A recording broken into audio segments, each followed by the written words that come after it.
Hello.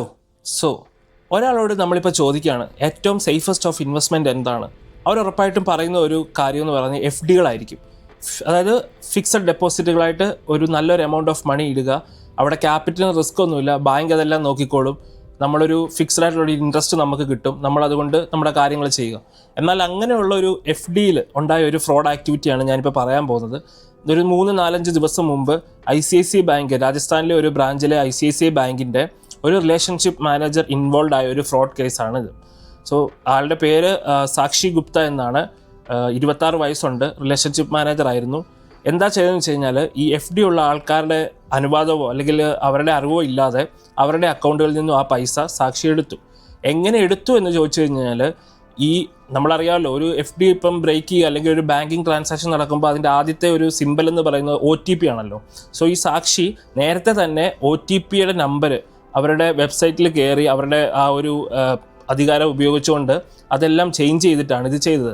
അതുകൊണ്ട് തന്നെ ആർക്കും നോട്ടിഫിക്കേഷൻസോ അല്ലെങ്കിൽ മെസ്സേജുകളോ ഒന്നും പോയിട്ടില്ല. അപ്പം അങ്ങനെ ഇവർ ചെയ്തത് ഏകദേശം 3 വർഷം ആണ്.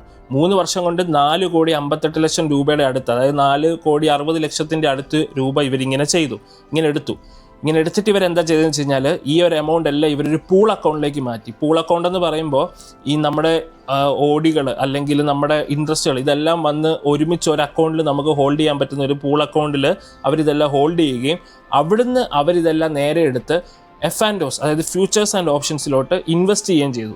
ഇൻവെസ്റ്റ് ചെയ്തത് സിറോദ അല്ലെങ്കിൽ നമ്മുടെ ICICIയുടെ തന്നെ ആപ്പുകൾ ഉപയോഗിച്ചാണ് ഇവർ ഇൻവെസ്റ്റ് ചെയ്തത്. സോ ചെയ്തവർക്കറിയാം F&Os എന്ന് പറയുന്നത് പ്രോപ്പറായിട്ടുള്ള നോളജോ അല്ലെങ്കിൽ ഇതൊന്നും ഇല്ലാതെ നമ്മൾ പോയി ഇൻവെസ്റ്റ് ചെയ്ത് കഴിഞ്ഞാൽ ഏറ്റവും കൂടുതൽ പൈസ കളയാൻ പറ്റിയൊരു പ്ലാറ്റ്ഫോമാണ് ഫ്യൂച്ചേഴ്സ് ആൻഡ് ഓപ്ഷൻസ്. അറിയാവുന്നവർക്ക് അതുപോലെ ഗെയിൻ ചെയ്യാം, അതുപോലെ തന്നെ ലൂസായിട്ട് പോകാനും സാധ്യതയുള്ളൊരു ഏരിയ ആണത്. സോ അങ്ങനെ ആ പൈസയിൽ ഒരു നല്ലൊരു ഭാഗവും നഷ്ടപ്പെട്ടു. എന്നാൽ അവിടെ ഇവർ നിർത്തിയില്ല, ഇവർ പിന്നെയും ഈ കാര്യങ്ങൾ തുടർന്നുകൊണ്ടിരുന്നു. അങ്ങനെ 3 വർഷത്തോളം കൊണ്ടാണ് ഈ ഒരു കാര്യങ്ങൾ ഇവർ ചെയ്തത്. അത് എങ്ങനെയാണ് അറിഞ്ഞതെന്ന് വെച്ച് കഴിഞ്ഞാൽ, ഇത്രയും വലിയൊരു ബാങ്ക് ആയിട്ട് പോലും അവരല്ല ഇത് കണ്ടുപിടിച്ചത്. കാശ് നഷ്ടപ്പെട്ട ഒരാൾ അത് അന്വേഷിക്കാൻ വേണ്ടി അവരുടെ ബ്രാഞ്ചിൽ വന്നപ്പോഴാണ് ഈ കാര്യങ്ങളെല്ലാം തിരക്കുകയും പിന്നീട് ഇതാണ് സംഭവിച്ചതെന്ന് അറിയുകയും ചെയ്തത്.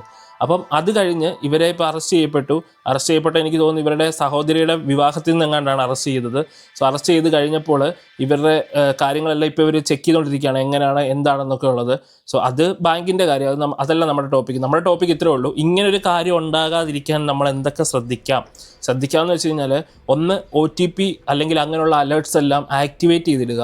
ഇനി ഇൻ കേസ് നിങ്ങൾ ആക്ടിവേറ്റ് ചെയ്തിട്ട് ഒരു ട്രാൻസാക്ഷൻ നിങ്ങൾ ചെയ്യുമ്പോൾ അതിന് OTP വരാതിരിക്കുകയോ അല്ലെങ്കിൽ അതിൻ്റെ ഒരു നോട്ടിഫിക്കേഷൻ വരാതിരിക്കുകയോ ചെയ്താൽ അധികം സമയം കളയാതെ നേരെ ബാങ്കിൽ കോൺടാക്ട് ചെയ്ത് അത് ആക്ടിവേറ്റ് ചെയ്യാനുള്ള കാര്യങ്ങൾ നോക്കുക. ആരെയും അമിതമായിട്ട് വിശ്വസിക്കാതിരിക്കുക. അതിപ്പോൾ ബാങ്കിലുള്ള ആളാണ് പോലും വിശ്വസിക്കാതിരിക്കുക. നിങ്ങളുടെ പാസ്വേഡുകൾ, നിങ്ങളുടെ പിൻ നമ്പറുകൾ നിങ്ങളുടേതായിട്ട് തന്നെ കീപ്പ് ചെയ്യാൻ ശ്രമിക്കുക. അതുപോലെ തന്നെ അലേർട്ട്സ് ഓരോ 2-3 മാസം കൂടുമ്പം നിങ്ങൾ നിങ്ങളുടെ അക്കൗണ്ട് സ്റ്റേറ്റ്മെൻറ്റ്സുകൾ പ്രോപ്പറായിട്ട് ഒന്ന് ചെക്ക് ചെയ്യുക മേടിച്ചിട്ട്. അതായത് അക്കൗണ്ട് സ്റ്റേറ്റ്മെൻറ്റ്സ് റിസീവ് ചെയ്ത് അതെല്ലാം ഒന്ന് ചെക്ക് ചെയ്യുക. സോ ഇങ്ങനെയുള്ള കാര്യങ്ങളിലൂടെ നമുക്ക് കുറേയൊക്കെ ഒരു നോട്ടിഫിക്കേഷൻ അല്ലെങ്കിൽ ഒരു കാര്യം ഇതിനെപ്പറ്റി അറിയാൻ പറ്റും. ഇപ്പം പിന്നൊരു ഓപ്ഷൻ എന്ന് വെച്ച് കഴിഞ്ഞാൽ, എല്ലാ ഇൻവെസ്റ്റ്മെൻറ്റ്സും ഒരു ബാങ്കിൽ തന്നെ ഹോൾഡ് ചെയ്യാതെ ഡൈവേഴ്സായിട്ട് ഇൻവെസ്റ്റ് ചെയ്യാൻ ശ്രമിക്കുക ബാങ്കുകളിൽ. അതൊക്കെയാണ് ഇതിനുള്ളൊരു ഓപ്ഷൻ എന്ന് പറയുന്നത്. അപ്പോൾ ഇങ്ങനൊരു ന്യൂസ് നിങ്ങളുടെ മുമ്പിൽ അറിയിക്കാൻ വേണ്ടി വന്നതാണ്.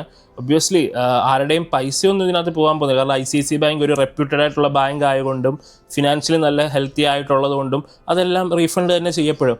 പക്ഷേ ഒരു ചെറിയൊരു ഫേമിലോട്ട് വരുമ്പോൾ അല്ലെങ്കിൽ ഒരു ചെറിയൊരു പുതിയൊരു ബാങ്കിലാണെങ്കിൽ ഇങ്ങനെ ഒരാൾ മതി എല്ലായിടത്തും ഒരു ഫ്രോഡ് ഉണ്ടാക്കാൻ. സോ അത് അനുസരിച്ച് നിങ്ങൾ നിങ്ങളുടെ ഇൻവെസ്റ്റ്മെൻറ്റ്സും കാര്യങ്ങളും ചെയ്യുക. അപ്പോൾ താങ്ക് യു.